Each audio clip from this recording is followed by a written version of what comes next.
الحمدللہ والصلاۃ والسلام علی رسول اللہ وبعد۔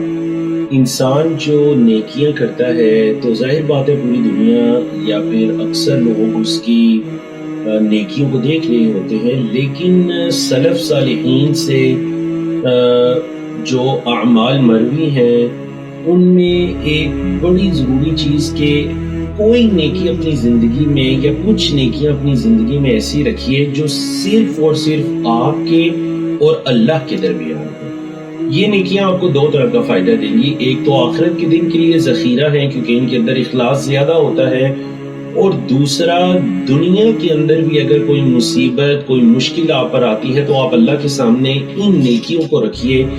آپ نے وہ صحیح مسلم کے اندر غار والوں کا واقعہ سن رکھا تھا، جو 3 لوگ غار میں بند ہو گئے تھے، تو دیکھیے اللہ نے ان کی مصیبت کو کیسے ان سے دور کیا کہ تینوں نے اپنی ایسی نیکیوں کو اللہ کے سامنے رکھا جو انہوں نے اللہ کی رضا کے لیے کی تھی۔ تو آپ بھی اللہ کی رضا کے لیے اپنی کچھ نیکیوں کو دنیاوی مشکلات اور مصیبتوں کے لیے بچا کر رکھیے، اور اللہ کے حضور ان نیکیوں کو رکھیے اور اللہ سے دعائیں کیجیے۔ اللہ ضرور آپ کی دعاؤں کو قبول کرے گا۔ وما توفیق الا باللہ۔